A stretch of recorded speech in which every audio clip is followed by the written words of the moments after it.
Оросын одоо Путины тарих гэдэг юм да ер нь Александр Дууган гэдэг манайхан маргийнхан сайн мэдчих.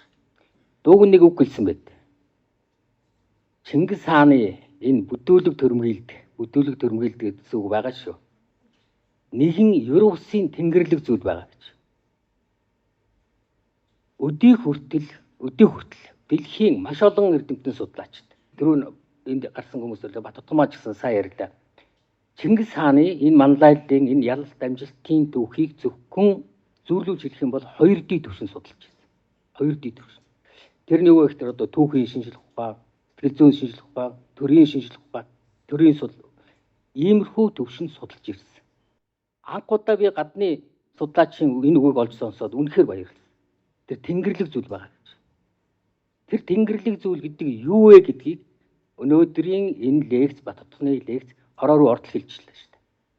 Бид нар энэ төвшөнд судлах хэрэгтэй. Түүнээс биш тэр 2D би 2 юм уу 3D төвшөнд Чингис хааны ялд амжилтын нууцыг тодорхойлох, тайлбарлах боломжгүй зүйл. Тэгэхээр Чингис хаан судлалыг тэр бидний сая хэн галамж хэллээ. Генд байдаг, мэдээлэлд байдаг. Тэр мэдээллийг өвлөж авсан Монгол хүн судлал. Тэр одоо дараачийн D төвшин, 4D төвшин. Тэрэнд зам харгуй гаргаж шинэ шатан Чингис хаан судлалыг цоо шин төвшөнд гаргаж ирсэн Баттутхонд баярлалаа.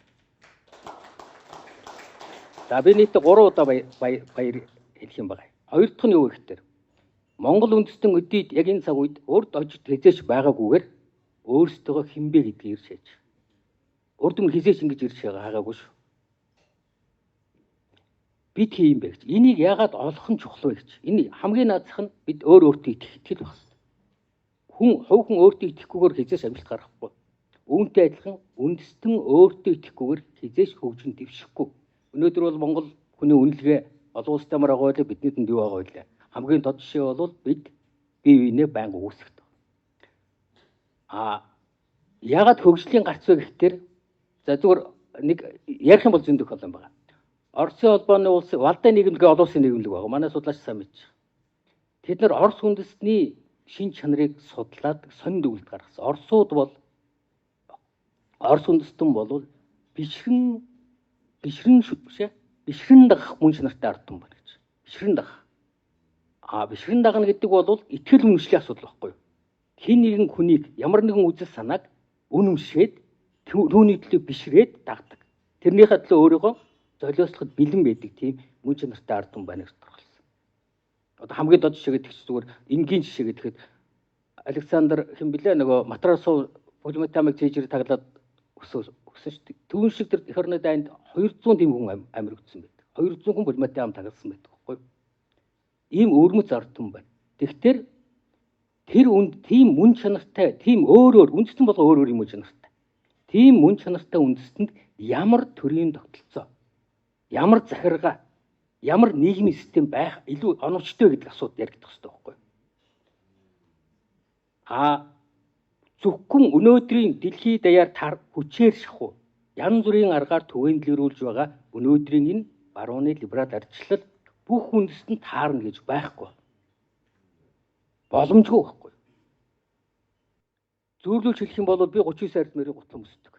Надад 42 юм уу? Уг бол 35 ард мэрийг гутлан өсгчөөд марафон гүйлгэж байгаа адилхан. Би ерөөс амжилт гаргахгүй. Яг түүнтэй адилхан бид үндэстний хинбэ гэдгийг эцсийн мөн чанараар нь мөн чанараар нь шүү.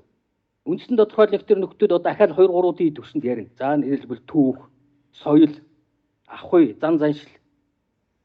Одоо монголчуудын одоо сэтгэлгээний нийтлэг тип. За тэр үеийг бүр одоо биологи анатомийн төвшөнд ярина. Гэхдээ цаад үндэсний жинхэнэ амийн сүнс нь юу гэхээр сүнслэг мөн чанартай байгаа байхгүй юу? За энэ идэхгүй шоолдог хүмүүс олон байдаг. Энэ төвшөнд Монгол үндэсний судалгаа гаргаж ирж байгаа маш том гавья гэж ойлгож байна. Энэний төлөө Баттутхондоо 2 дахь удаага баярлалаа. Өөрөөр хэлбэл бид үндэсний зөв тодорхойлж чадах юм бол бидэнд хөгжлийн гарц хялбархан байна. За 3 дахь удаагийн баярлалаа бол миний жижигхэн баярлалаа байна. Ягаад вэ гэх юм бол 17-нд би нэг 10 битсэн.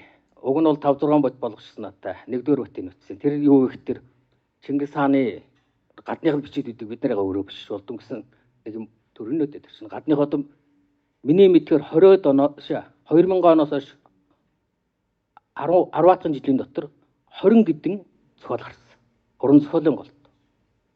Америкийн Хон Энгүлдэн гэдэг нөхний 10 байна. Тэгэл бид нар яг Японы тэмбэлээ байсан нөгөө энэ ашуушэри гэдэг хүний 10 байна гэдэг баах юм гарсан. Тэр дотор бид нар Монгол хүний Чингис хаан олж хараагүй байхгүй.